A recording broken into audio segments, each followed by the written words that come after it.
एवं इन युगल स्वरूपों को हृदय में नित्य नवीन रूप से दुलार करने वाले श्री सद्गुरुदेव भगवान के श्री चरणों में दंडवत प्रणाम है। एक भजन की निष्ठा स्वीकार कर लेने पर, भजन की निष्ठा का अर्थ है अखंड तैल धारावत चिंतन करना प्रभु का।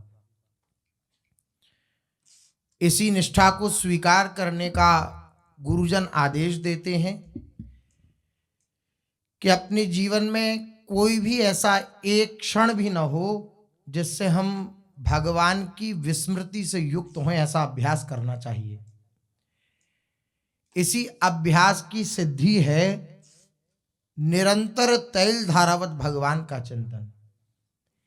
इस एक निष्ठा को स्वीकार कर ले अगर उपासक, तो वो समस्त प्रपंचों से अपने आप मुक्त हो सकता है। जितने भी प्रपंच हैं, जितने भी संसार में बांधने वाली व्यक्ति वस्तु स्थान हैं, उन सब से केवल एक निष्ठा को स्वीकार करने से वह निश्चिंत हो सकता है, बेपरवाह हो सकता है। क्या लक्ष्य उसका बन जाए, मैं भगवान का विस्मरण नहीं करूंगा। जब ये लक्ष्य होगा और उस लक्ष्य में सुख बुद्धि होगी। एक होता है विषयों में सुख है, मैं भजन इसलिए कर रहा हूं ताकि मुझे विषय प्राप्त होते रहें। एक बात, एक पक्ष यह है संसार की भोग वस्तुएं मुझे मिलती रहें, संसार में मेरा मान सम्मान होता रहे, संसार में किसी प्रकार का मुझे क्लेश का अनुभव ना हो, हर कोई मेरे सामने झुके, हर कोई मेरे सामने आकर दंडौत करे, हर कोई मेरी वाहवाही करे, हर किसी के सामने मैं अपने वैभव का प्रदर्शन कर सकूं। भजन करते हुए, भगवान की उपासना करते हुए ये भी आकांक्षा हो सकती है कि भगवान का भजन तो कर रहे हैं लेकिन साध्य वस्तु संसार है। लेकिन साध्य भगवान बन जाएं और फिर भगवान का भजन हो, तब अनंत सुख की अनुभूति उपासक को होती है।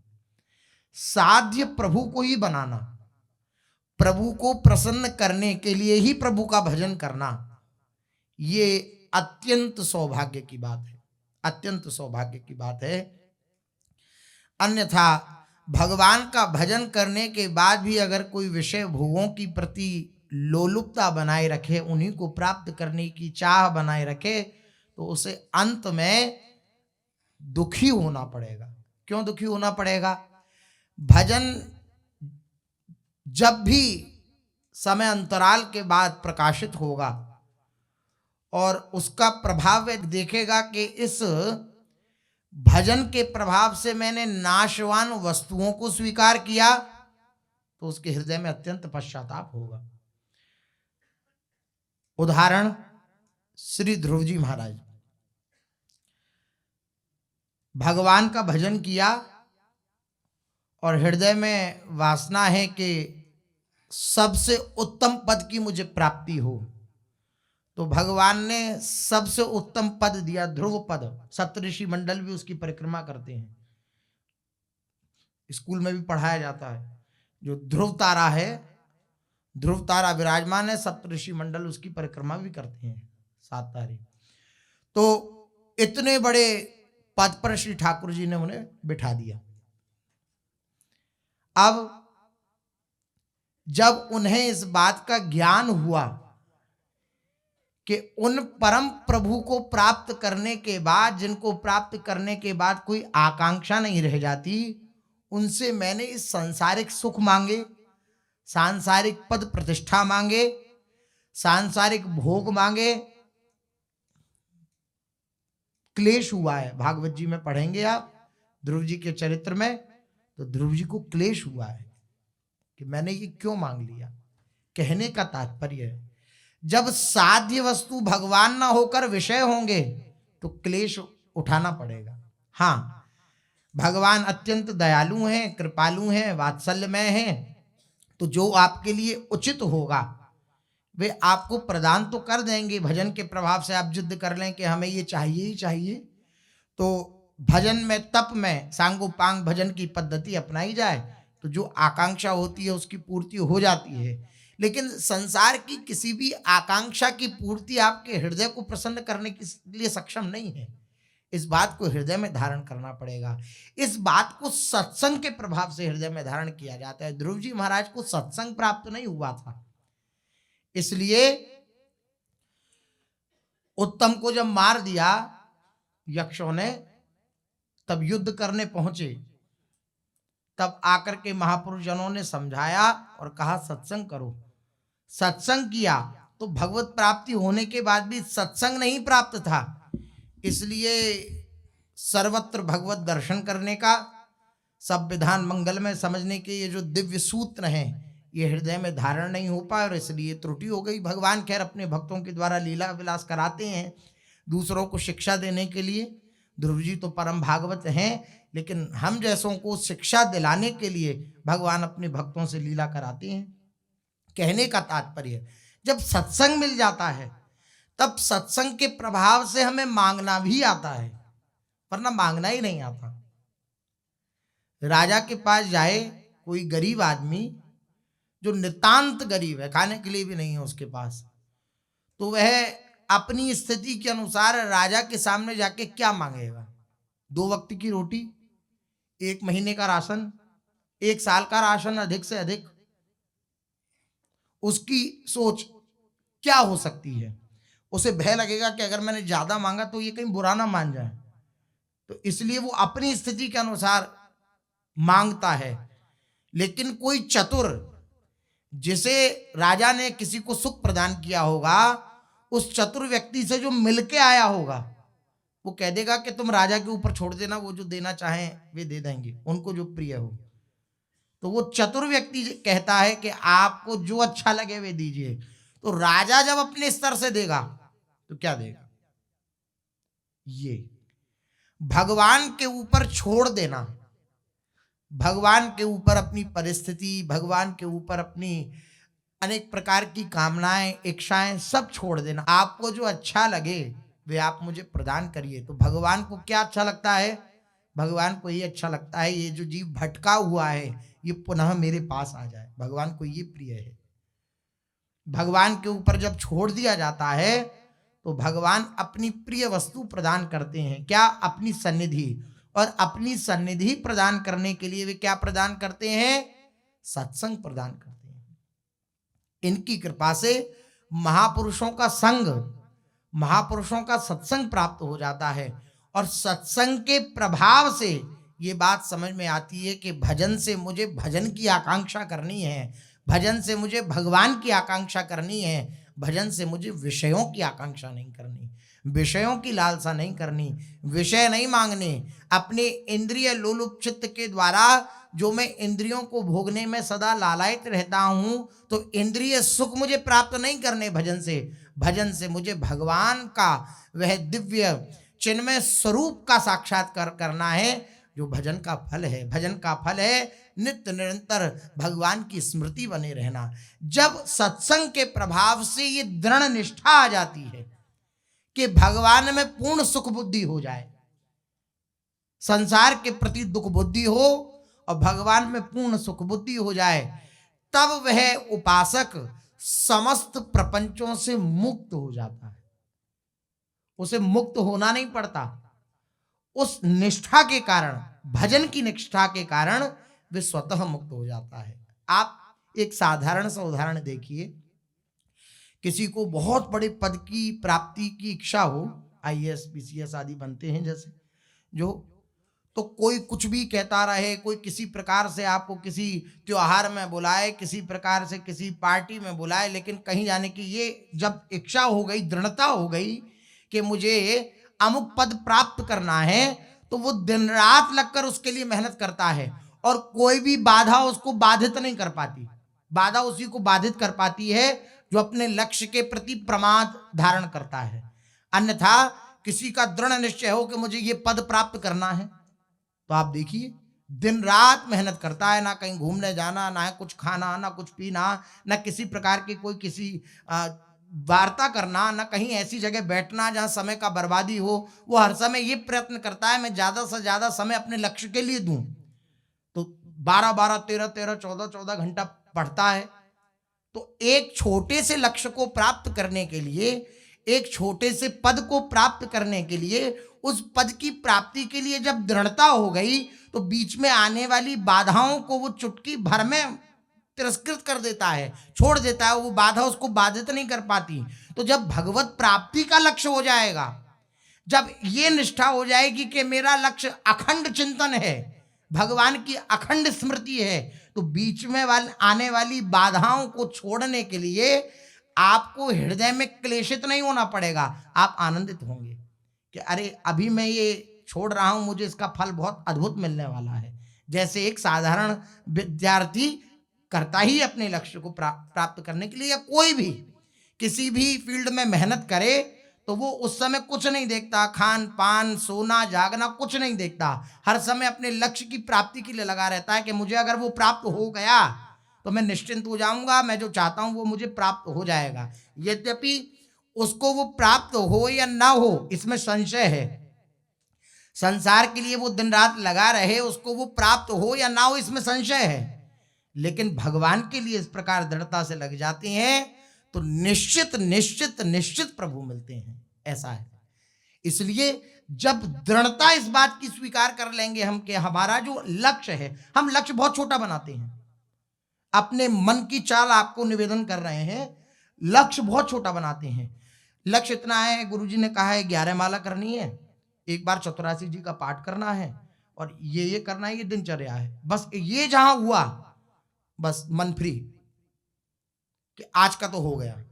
अब आप विचार करिए कि लक्ष्य कितना छोटा है, और लक्ष्य मिला क्या है? एक क्षण भी भगवान की विस्मृति से युक्त न हो, इस बात का अभ्यास करना, ये लक्ष्य मिला। अब उस लक्ष्य को स्वीकार न करके हम छोटे लक्ष्य को धारण करते हैं, छोटे लक्ष्य को धारण करते हैं। बड़ा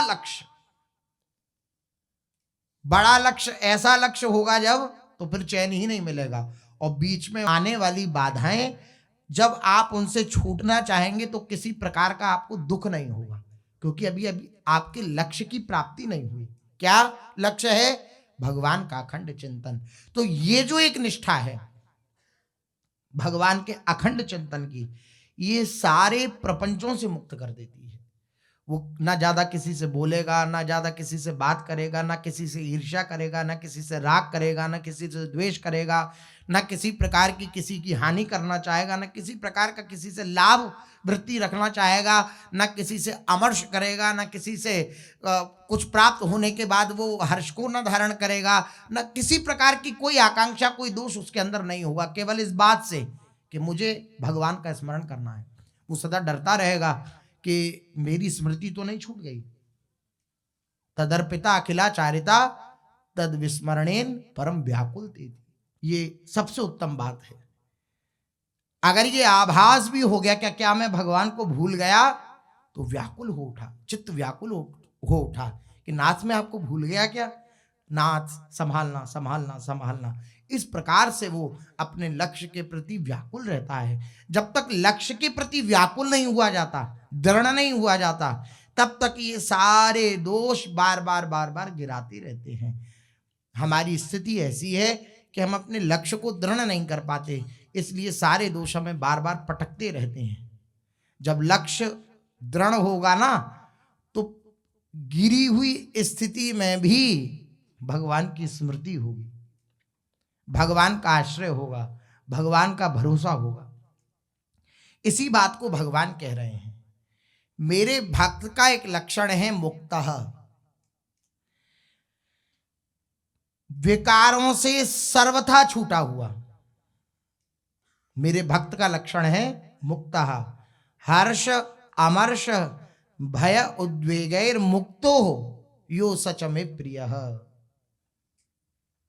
हर्ष अमर्ष भय और उद्वेग, इसकी चर्चा हुई पूर्व में। बोले इन सब से मेरा भक्त मुक्त रहता है।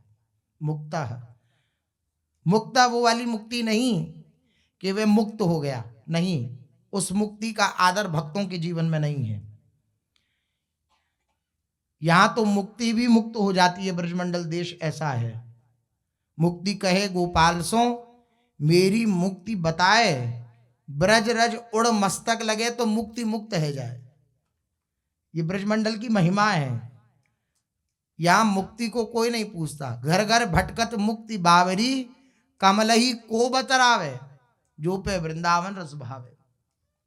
घर घर मुक्ति डोलती है कि हमें स्वीकार कर लो, हमें स्वीकार कर लो, लेकिन कोई भी ब्रजवासी, कोई भी धाम उपासी उस मुक्ति को स्वीकार नहीं करता। कौन चीनी में चीनी होना चाहता है? चीनी का शरबत पीना सब चाहते हैं। चीनी में चीनी हो जाना ठीक है या चीनी का शरबत पीना ठीक है? हैं? चैंटी घुसी चीनी के बोरा के अंदर और चीनी के साथ वो पिस के चीनी हो गई, तो वो ज्यादा अच्छा है या बाहर बोरा के और धीरे धीरे रस ले रही है चीनी का, वो ज्यादा अच्छा है? बाहर रस जो ले रही है वो ज्यादा अच्छा है। इसी प्रकार भक्त रस लेते हैं, चीनी नहीं होना चाहते, वही नहीं होना चाहते हैं, वही, लेकिन वही नहीं होना चाहते। क्या होना चाहते हैं? रस लेना चाहते हैं। तो ये रस है। महाप्रभु जी अभी जो वर्णन कर रहे हैं समय शांत, दास, वात्सल्य, सख्य आदि ये जो दिव्य भाव हैं, इनका जो वर्णन करा रहे हैं राय रामानंद जी से। तो कहने का तात्पर्य, भक्त के हृदय में मुक्त होने की चाह नहीं होती। भक्त मुक्ति को स्वीकार नहीं करता। बहुत कठिन है मुक्त होना, बहुत कठिन है। मुक्ता अवस्था के बाद इस प्रेम राज्य में प्रवेश होता है। बहुत कठिन बात है। मुक्त का अर्थ है इन सारे संसार के द्वंद्वों से मुक्त हो गया, हर प्रकार से मुक्त हो गया, साम्य स्थिति में, तदाकार स्थिति में स्थित हो गया, वही मुक्त है।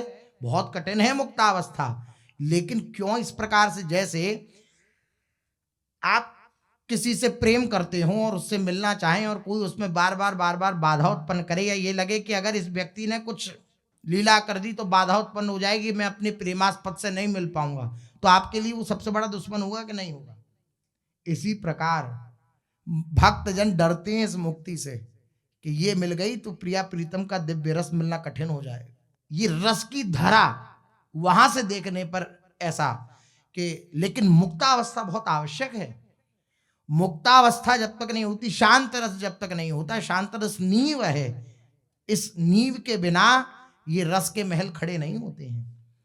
ये दास्य, सख्य, वात्सल्य आदि ये जो महा रस हैं, ये बिना नींव के खड़े नहीं होते हैं। शांत रस आवश्यक है, मुक्तावस्था आवश्यक है। तो उसी बात के लिए कह रहे हैं, भक्त मुक्ति को स्वीकार नहीं करता, लेकिन वो मुक्त होता है। किनसे मुक्त होता है? विकारों से सर्वथा छूटा हुआ होता है। विकार जो हैं, संसार के जो द्वंद्व हैं, उनसे सर्वथा वे छूटा हुआ होता है। अंतःकरण में संसार का आदर रहने से, ध्यान देकर सुनिएगा, अंतःकरण में मन बुद्धि चित्त अहंकारी, अंतःकरण चतुष्ट। अंतःकरण में संसार का आदर देने से, अर्थात परमात्मा में पूर्णतया मन बुद्धि न लगने से ही हर्ष, अमर्ष, भय, उद्वेग आदि विकार उत्पन्न होते हैं। वही जो प्रथम में बात कही, संसार को आदर दिया, संसार के प्रति सुख बुद्धि रखी, साध्य वस्तु संसार को माना, भगवान को नहीं माना, भगवान के प्रति सुख बुद्धि न रखी, तो संसार को आदर देने के कारण, परमात्मा में पूर्णतया मन बुद्धि न लगने के कारण हर्ष, अमर्ष, भय, उद्वेग आदि ये जितने भी विकार हैं, ये सब उत्पन्न होते हैं। परंतु भक्त की दृष्टि में एक भगवान के सिवाय अन्य किसी की स्वतंत्र सत्ता और महत्वता नहीं होती, इसलिए ये विकार उनके अंदर होते ही नहीं। भक्त के अंदर उसमें स्वाभाविक ही सद्गुण सदाचार रहते हैं, स्वाभाविक ही, क्योंकि जिनका वो स्मरण कर रहा है, वे जिनका स्मृति से युक्त है, वे परम सद्गुणवान हैं, वो गुणों की खान है। उनके गुणों की तो बड़े बड़े महर्षि तपस्वी जन भी बार बार वर्णन करते रहते हैं, फिर भी पार नहीं पाते। तो उनका आश्रय लेने के कारण, उनकी स्मृति के कारण भक्त के अंदर भी समस्त सद्गुण विद्यमान हो जाते हैं। भक्त यावन मात्र दुर्गुण दुराचारों से सर्वथा रहित होता है। गुणों का अभिमान होने से दुर्गुण अपने आप आ जाते हैं। अब दुर्गुण आते कैसे हैं? तो जो गुण हैं हमारे अंदर, उनके प्रति अभिमान होने से कि मैं तो ये गुणवान हूं, मैं तो धनवान हूं, मैं तो बलवान हूं, मेरे अंदर तो ये गुण है, मैं तो ये अच्छा कर लेता हूं, मैं तो ये अच्छा बोल लेता हूं, मैं तो ये अच्छा बना लेता हूं, ये अच्छा गा लेता हूं। इस प्रकार के ये जो गुण हैं, इन गुणों पर अपनापन करके कि ये मेरे द्वारा उत्पन्न है या मैंने इनके प्रति मेहनत करी तब ये गुण मेरे अंदर आए, ऐसी भावना करने से अर्थात अभिमान धारण करने से सारे दुर्गुण प्रकट हो जाते हैं। दुर्गुण की कोई सत्ता नहीं है। सद्गुणों को अपना मानने के कारण, सद्गुणों को के प्रति अभिमान करने के कारण ही दुर्गुणों का प्रादुर्भाव होता है। यही भगवान कह रहे हैं, गुणों का अभिमान होने से दुर्गुण अपने आप आ जाते हैं। अपने में किसी गुण के आने पर अभिमान रूप दुर्गुण उत्पन्न हो जाए तो उस गुण को गुण कैसे माना जा सकता है? अब हमने खूब तपश्चर्या करी, खूब साधना करी, खूब अच्छे अच्छे दैवी गुणों को अपने हृदय में धारण किया, लेकिन हृदय में ये बना रहा कि मैं तो इस गुण से युक्त हूं, देखो अमुक तो ऐसा है, तो क्या प्रकट हुआ? अहंकार प्रकट हुआ। और किसी गुण के परिणाम में अहंकार प्रकट हो जाए तो वो गुण है कि दोष है? दोष ही है। यही कह रहे हैं, अपने में किसी गुण के आने पर अभिमान रूप दुर्गुण उत्पन्न हो जाए, अभिमान रूपी जो दुर्गुण का मोह मूल बहुसूल प्रद त्याग उत्तम अभिमान, ये अंधकार में है अहंकार, ये अहंकार उत्पन्न हो जाए, ये अहंकार रूपी दोष उत्पन्न हो जाए तो उस गुण को गुण कैसे माना जा सकता है? वो तो दोषी ही है। जो समस्त दुर्गुणों को प्रकट कर दे वो दोष ही हुआ। दैवी संपत्ति सद्गुण से कभी आसुरी संपत्ति दुर्गुण उत्पन्न नहीं हो सकती। अगर दैवी संपत्ति से आसुरी संपत्ति की उत्पत्ति होती तो दैवी संपद विमोक्षाय, इन भगवत वचनों के अनुसार मनुष्य मुक्त कैसे होता? दैवी संपत्ति से कभी आसुरी संपत्ति उत्पन्न नहीं होती। इन भगवत वचनों के अनुसार मनुष्य मुक्त कैसे होता? वास्तव में गुणों के अभिमान में गुण कम तथा दुर्गुण अभिमान अधिक होता है। दैवी संपत्ति प्राप्त हुई और हमने अहंकार धारण कर लिया कि ये हमारे हैं, बस वहीं पर ये जो हमारे अहंकार उत्पन्न हुआ, वहीं दुर्गुण प्रकट हो गए और फिर दुर्गुणों का पहाड़ प्रकट हो जाएगा। क्या सबसे बड़ा क्या दुर्गुण है? दूसरों के अंदर दुर्गुण देखना, ये सबसे बड़ा दुर्गुण है। ये प्रकट हो, और जहां ये प्रकट हुआ वहां बस सब खत्म, सारी दैवी संपत्ति पर पर्दा पड़ जाएगा। इसलिए बड़ी सावधानी पूर्वक महापुरुषों ने बात कही। गोस्वामी तुलसीदास जी कह रहे हैं, गुण तुम्हार समझे निज दोषा, जी सब भांति तुम्हार भरोसा। गुण तुम्हार और समझे निर्दोषा। जहां ये बात हृदय में आई वहां सारे दुर्गुण जो होंगे वो अपने मानेगा कि जितने भी मेरे अंदर दुर्गुण हैं वो मेरे हैं, और जितने भी सद्गुण हैं वो प्रभु प्रदत्त हैं, प्रभु के दिए हुए हैं। गुण तुम्हार समझे निर्दोषा। तो बोले फिर अपने दोषों को देखकर तो चिंतित हो जाता होगा, व्याकुल हो जाता होगा? बोले नहीं, उसे भरोसा रहता है प्रभु के चरणों। वह व्याकुल हो जाता होगा इस बात को विचार करके कि मेरे अंदर तो दुर्गुण है, मेरे अंदर तो अनेक प्रकार के दोष हैं, तो व्याकुल हो जाता होगा। नहीं, बोले यही सब भांति तुम्हारा भरोसा। वो निश्चिंत रहता है, बेपरवाह रहता है। क्यों? उसे भगवान का भरोसा है, ना उसे अपने सद्गुणों का भरोसा है, ना उसे अपने दुर्गुणों का भरोसा है। भरोसा अर्थ कि दुर्गुणों को देख करके वे नहीं सोचता कि अब मैं भगवान से दूर हो जाऊंगा। नहीं नाथ, आप देख रहे हो, आप जान रहे हो, आपको समर्पित चित्त मन बुद्धि है, आप देख लीजिए जैसा भी आपको बर्ताव करना हो। फिर इस बात में ये है कि उसका फिर कभी कोई प्रश्न नहीं होता है। अगर उन दुर्गुणों को नष्ट करने के लिए भगवान कोई लीला करते हैं तो उसका ये प्रश्न नहीं होता कि मैं तो आपके आश्रितता शरणागतता, ऐसा क्यों? जहां ऐसा क्यों आया तो मैं शरणागति कहां रही? दुर्गुण हैं लेकिन वो निश्चिंत है प्रभु के बल पर। अब भगवान लीला करते हैं कुछ उन दुर्गुणों को हटाने के लिए, तब भी वो निश्चिंत ही है कि प्रभु मेरे दोषों को हटा रहे हैं। ये कोई भी प्रावधान भगवान बना रहे हैं, कोई भी लीला बना रहे हैं, कोई भी क्रिया प्रतिक्रिया मेरे पास तक आ रही है, ये भगवान के द्वारा पास की हुई है। भगवान मेरे दुर्गुण दोषों को हटाना चाह रहे हैं और जितने भी सद्गुण उसके अंदर हैं वो भगवान का समझता है।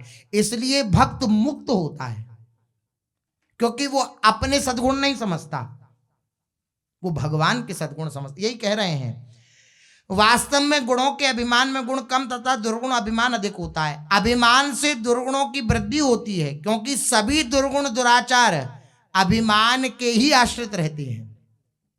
भक्त को तो प्रायः इस बात की जानकारी ही नहीं होती कि मेरे में कोई गुण है। एक और बड़ी विशेष बात कही है, महापुरुषों की बात बड़ी विलक्षण होती है। भक्त को यह अनुभव ही नहीं होने दिया जाता, जो आश्रित भक्त होता है, कि तुम बहुत बड़े सद्गुणवान हो, नहीं अनुभव होने दिया जाता। उसको यही अनुभव होता रहता है कि कहाँ मैं नीच, कहाँ मैं अधम, कहाँ मैं पामर। हे लाडली जी मुझ पर कृपा करो, हे स्वामी जी मुझ पर कृपा करो, यही उसको अनुभव होता है। जब ही तो अनेक प्रकार के गुण कभी आ भी जाए तो वो यही सोचता, अरे भगवान के मेरे नहीं है, मैं तो दोषों की खान हूं, मैं तो दोषों की खान हूं, दोषों से भरा हुआ हूं, मुझे प्रभु ने ऐसे स्वीकार किया है। अगर उसको अपने में कभी कोई गुण दिखता भी है तो वह उसको भगवान का ही मानता है, अपना नहीं।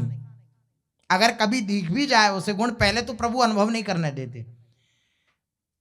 पूज्य सदगुरुदेव भगवान उदाहरण देते हैं कि भक्ति मार्ग लिफ्ट का मार्ग है, मेहनत का मार्ग नहीं, लिफ्ट का, सीढ़ियों का मार्ग नहीं है, लिफ्ट का मार्ग है। बोले लिफ्ट कभी कभी खराब हो जाती है, सीढ़ी से जाना पड़ेगा। नहीं, ये भगवत मार्ग ऐसी नहीं है कि खराब हो जाए, ये वो वाली लिफ्ट नहीं है खराब होने वाली, ये लिफ्ट का मार्ग है। लिफ्ट में आप चढ़ो और बटन दबाओ तो बहुत बहुत फ्लोरों की होती, 30-40 मंजिल की भी लिफ्ट होती है। अब उसमें नंबर नहीं दिखाई दे तो पता ही नहीं लगता, ऐसी ऐसी लिफ्ट होती है कि चल भी रही है कि नहीं चल रही है, पता भी नहीं लगता। नंबर ना दिखे तो पता भी नहीं लगेगा कि चल रहे हैं या नहीं चल रहे हैं हम, और पहुंच जाएंगे, जैसे ही वो दरवाजा खुलेगा तो अपने गंतव्य तक पहुंच जाएंगे। इसी प्रकार भक्त के जीवन में भगवान किसी गुणों का अनुभव नहीं करने दे कि तुम इतने बड़े भाग्यवान हो, इतना बड़ा तुम्हारे पास वैभव है, इतने सारे गुण हैं तुम्हारे अंदर, लेकिन ऐसा नहीं है कि उसकी यात्रा बाधित हो गई है, ये यात्रा चल नहीं रही, उसे अनुभव में नहीं आता। ये अनुभव में क्यों नहीं करने देते प्रभु?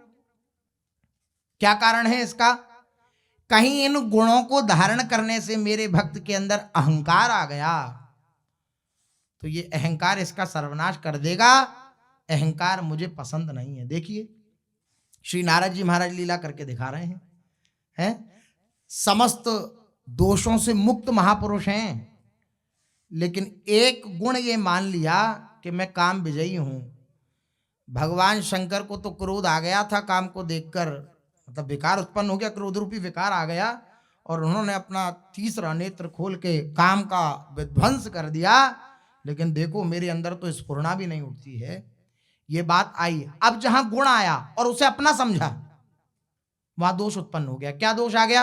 अहंकार रूपी दोष आ गया। और अहंकार रूपी दोष इस कोटि का आ गया कि भगवान को श्राप दे दिया, इस कोटि का अहंकार आ गया। भगवान शंकर से बोले कि महाराज भगवान की कृपा से ऐसा कुछ है अंदर कि कोई स्त्री हमें मोहित नहीं कर सकती, त्रिभुवन में कोई ऐसी स्त्री नहीं बनी। भगवान शंकर ने कान पकड़े, महाराज बस बस बस बस, क्योंकि भगवान शंकर अनुभव गम्य भजई जई संता, बस बस महाराज कुछ नहीं कहना, कुछ नहीं कहना, आगे मेरे सामने कह दिया तो कह दिया। भगवान विष्णु के सामने, भगवान के सामने जाके ये बात मत कहना। अरे अच्छा, अब देखिए अभिमान रूपी दोष आया तो समस्त गुण, अब क्या हुआ?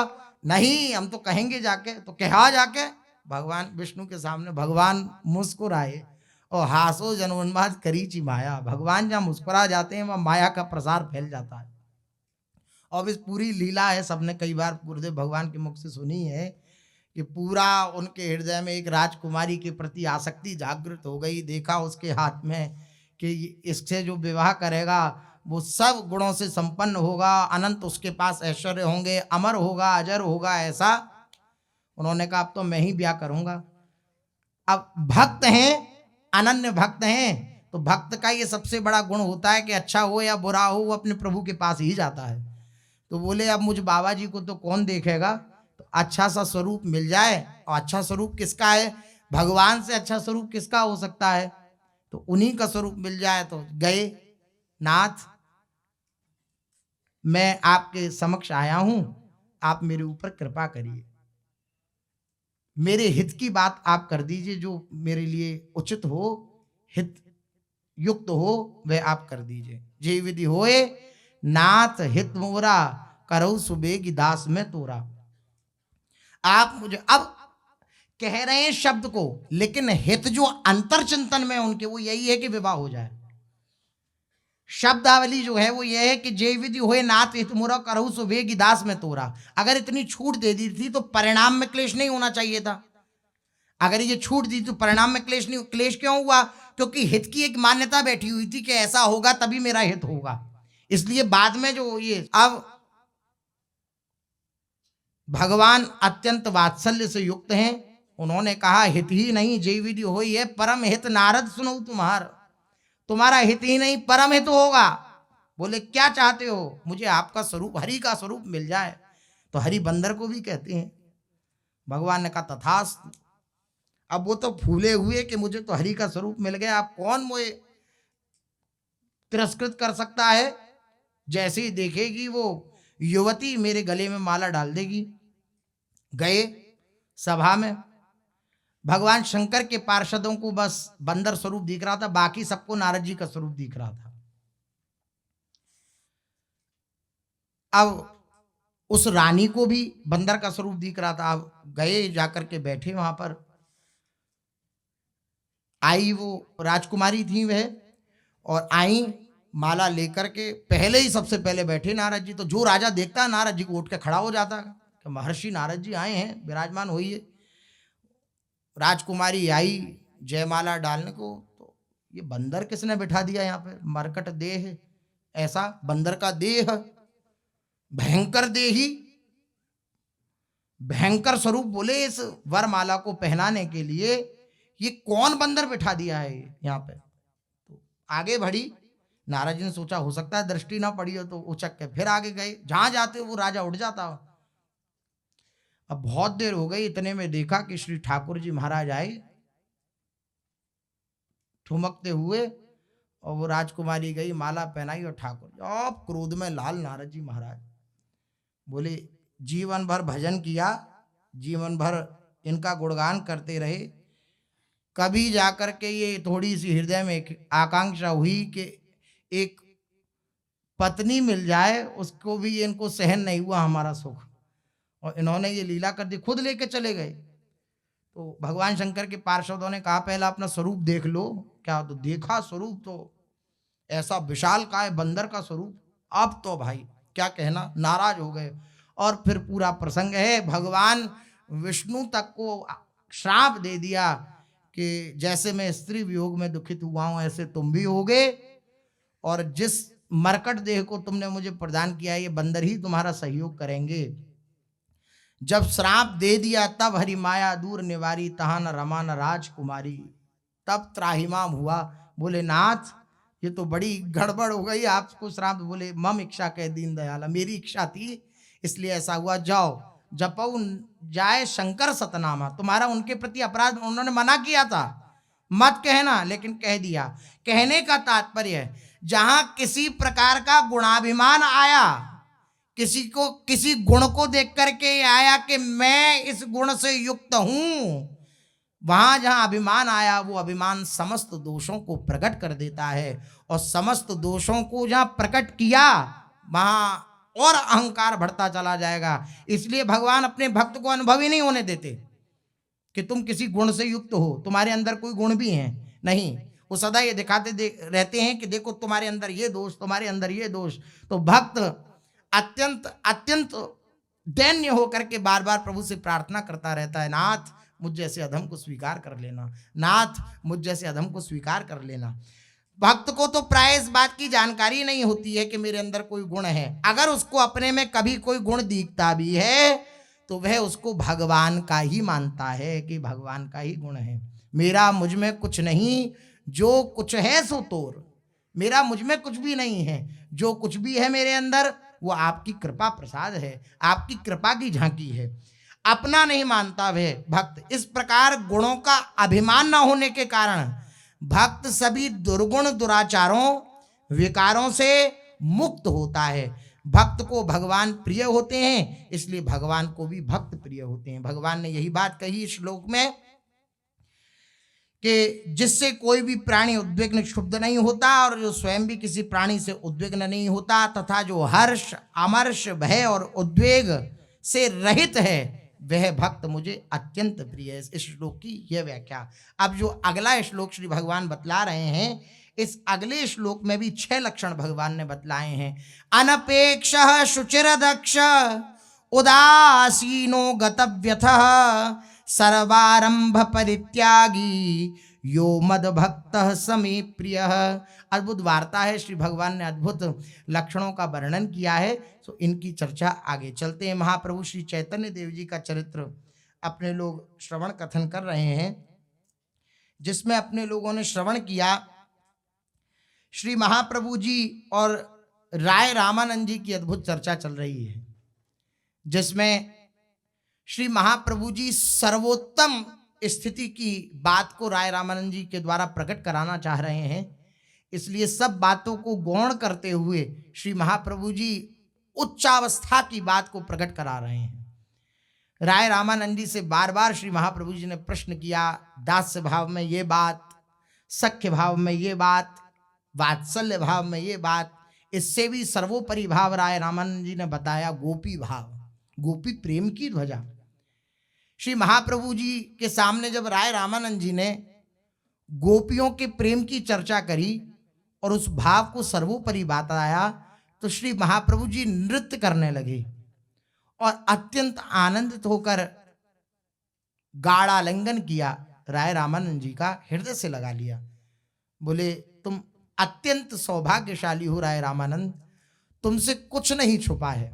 तुमने जो भी बात कही वे बड़ी ही अद्भुत है और बड़ी ही सार गर्भित है।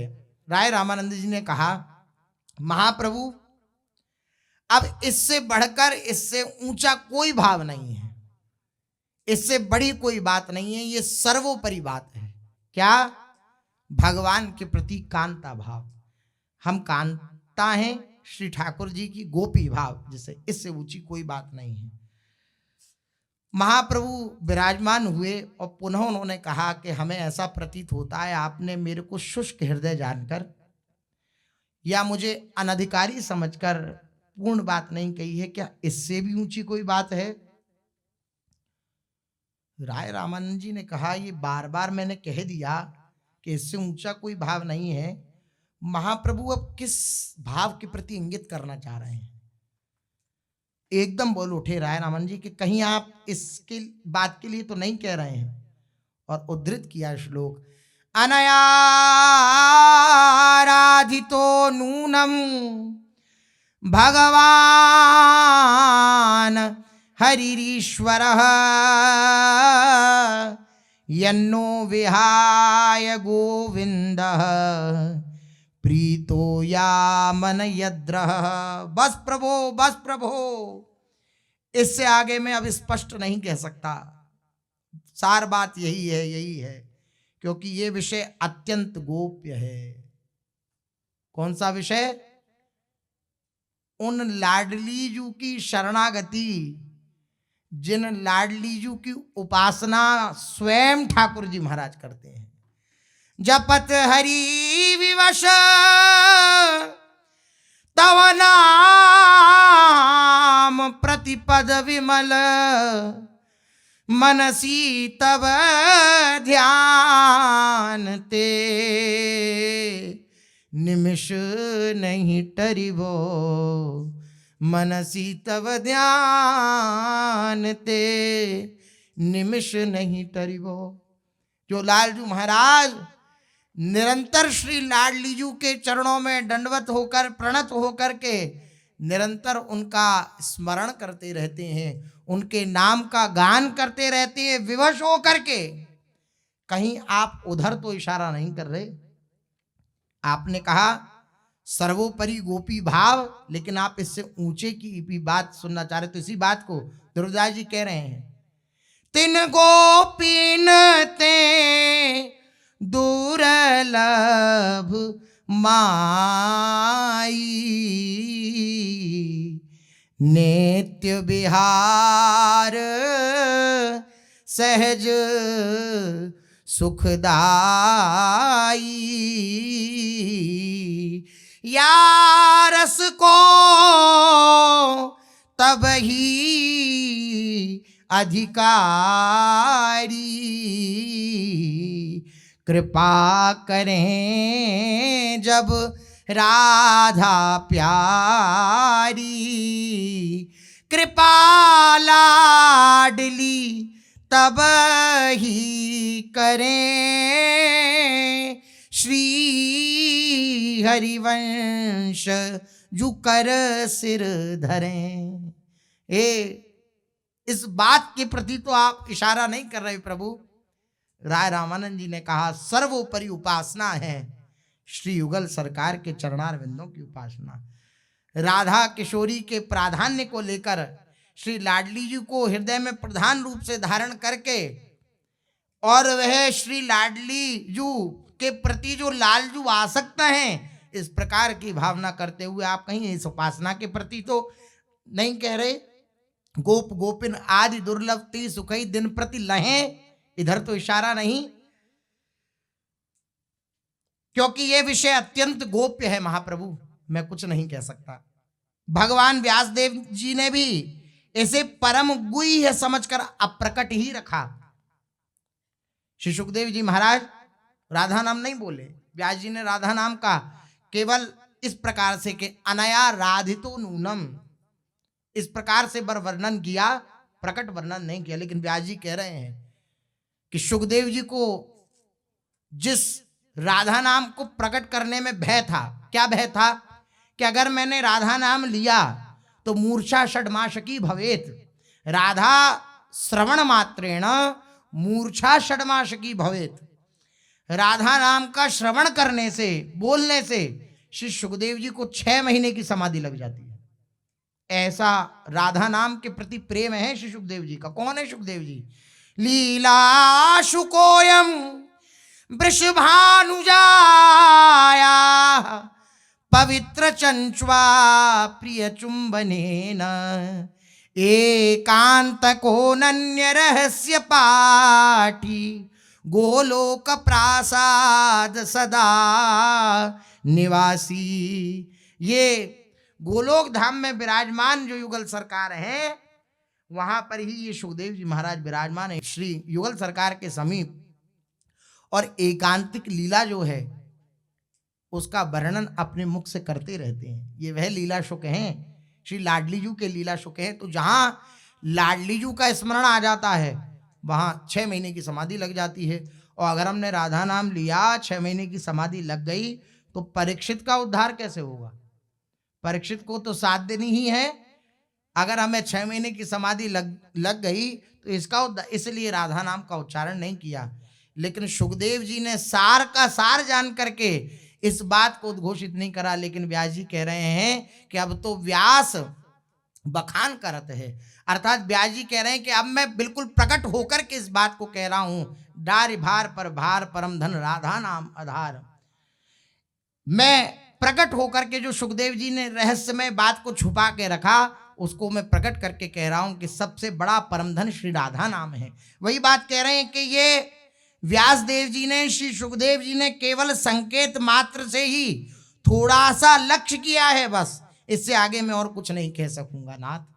राय रामानंद जी ने जब ऐसा कहा, इतना सुनते ही प्रभु एकदम उठकर खड़े हो गए और राय महाशय का गाढ़ आलिंगन करते हुए कहा, धन्य है, धन्य है, धन्य है। आपने तो प्रेम की पराकाष्ठा ही कर डाली। प्रेम की पराकाष्ठा, आपने तो साध्य तत्व को परिसीमा पर पहुंचा दिया। भला श्री लाडली जी के प्रेम की प्रशंसा कर ही कौन सकता है।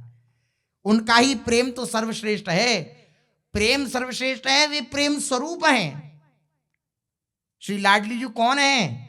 सांद्रानंद प्रेम मूर्ति किशोरी। अब आप मुझे उन दोनों के विलास की पूर्ण महिमा सुनाइए। श्री महाप्रभु जी ने कहा। इतना सुनते ही राय महाशय अपने कोकिल कूजित कमनीय कंठ से इस श्लोक को बड़े सुंदर ढंग से पढ़ने लगे।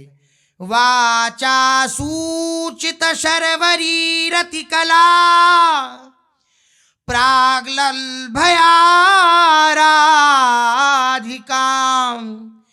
ब्रीडा कुंचित लोचनाम विरचयन नग्रे सखी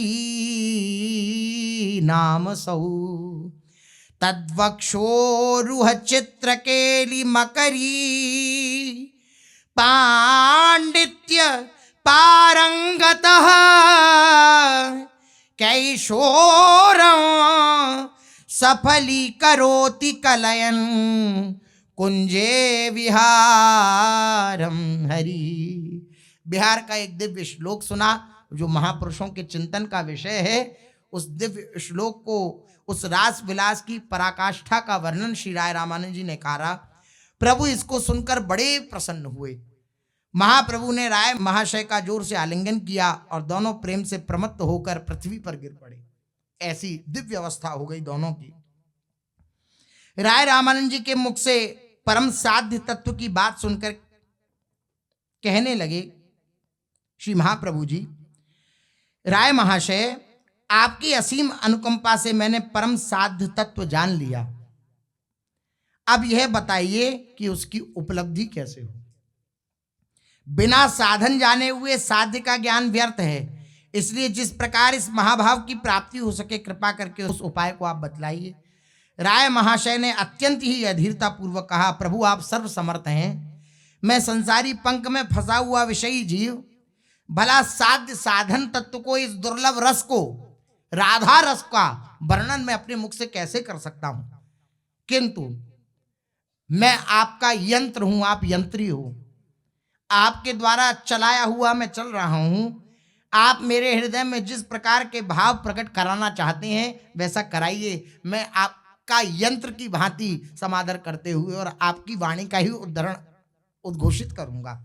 तो आपकी इच्छा के विरुद्ध अब मैं कर ही कैसे सकता हूं, क्योंकि मैं आपका यंत्र हूं। इसलिए आप मेरे हृदय में जो प्रेरणा करते जाएंगे वैसा वैसा मैं कहता चला जाऊंगा। प्रभु, श्री किशोरी जी का प्रेम सामान्य नहीं है। सांसारिक सुखों में आनंद अनुभव करने वाले पुरुष तो इसके श्रवण के अधिकारी भी नहीं हैं। इसलिए इस परम गोप्य रस का वर्णन कोई भला कैसे कर सकता है।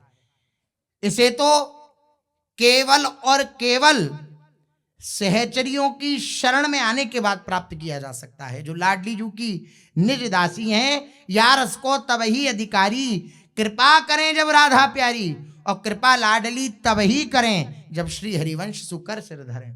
ये लाडली जू की कृपा के बिना इस रस को प्राप्त नहीं किया जा सकता। और लाडली जू कब कृपा करती हैं? जब उनकी सखियां कृपा कर देती हैं। ये स्वामी श्री हरिदास जी महाराज, महाप्रभु श्री हरिवंश चंद्र जी महाराज, श्री हरिराम व्यास जी महाराज, ये प्रवृत्ति जितने भी आचार्य स्वरूप में सखियां प्रकट हुई, ये सखियां ही इस दिव्य रस को प्रदान करने वाली हैं। अरे ब्रज गोपिकाओं के भाव को ही प्राप्त करना कितना कठिन है। गोपिकाओं के अतिरिक्त किसी दूसरे का इस रस में प्रवेश ही नहीं है। गोपिकाएं इंद्रिय सुख की अभिलाषणी नहीं, उन्हें तो लाडली जू के साथ कुंजों में केली करते हुए श्री कृष्ण की वह कमनीय प्रेम लीला ही अत्यंत प्रिय है। अपने लिए वे कुछ नहीं चाहती। उनकी संपूर्ण इच्छाएं, संपूर्ण भावनाएं, संपूर्ण चेष्टाएं, मन, वाणी, इंद्रियां, संपूर्ण क्रियाएं उन युगल सरकार के विहार के निमित्त होती हैं। जो उस अनिर्वचनीय रस का आस्वादन करना चाहते हैं उन्हें अपनी संपूर्ण भावनाएं इसी प्रकार त्याग में और निस्वार्थ बना लेनी चाहिए। वही इस रस का अधिकारी होता है। ऐसे गोपी प्रेम को प्राप्त करने की आकांक्षा रखने वाले इस प्रकार का भाव रखते हैं। और ये तो सर्वोपरि भाव, राधा दासी भाव, राधा कैंकर्य प्राप्त करना, ये बिना लाडलीजू की सखियों के प्राप्त नहीं हो सकता। सखी भाव को धारण किए बिना कोई उस आनंदामृत को पान ही नहीं कर सकता। और सखी भाव को कौन धारण करता है? जो सखियों की शरण लेता है। सखियां अपना भाव ही प्रदान कर देती हैं। जैसे पारस का गुण है लोहे को स्वर्ण बना देना, लेकिन इससे भी उच्च गुण से युक्त हैं सखियां। क्या?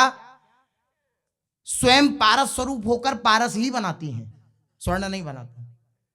पारस होकर पारस ही बनाती हैं। पारस में और संत में यही अंतर्जान, वे लोहा कंचन करें और ये करें आप समान, ऐसी स्थिति है।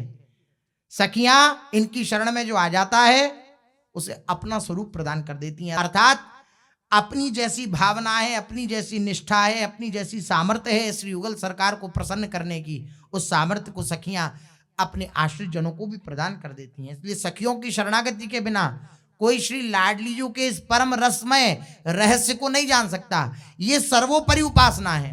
हमारे यहाँ श्री रूपलाल गोस्वामी जी ने कहा, सुनो चितलाय रसिक रस रीति, दुर्लभ मानुष देह ने हरि, साधु संग में प्रीति, सुनो चितलाय रसिक रस रीति।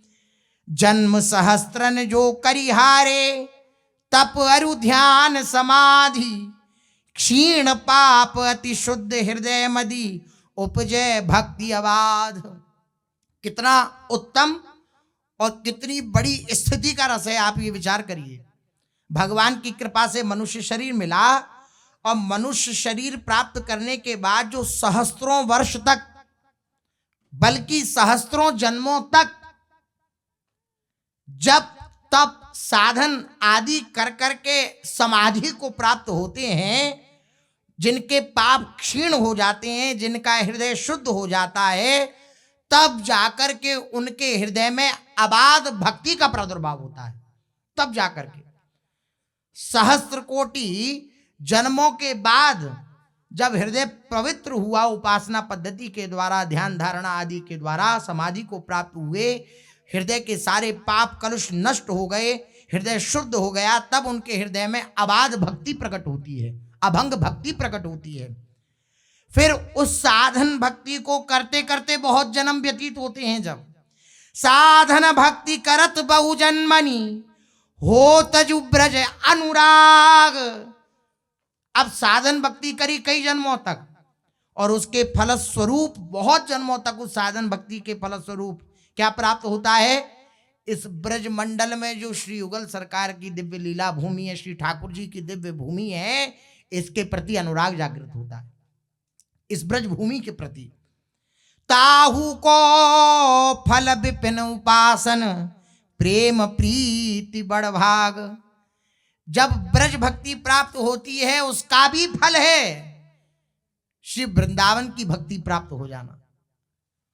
और वृंदावन की भक्ति प्राप्त होने के बाद भी याहू ते निज तत्व जुगल रस, नित्य निकुंज विहार, श्रीहित अली रूप अनूप हृदय दृढ़, कुंवरी कृपा को सार।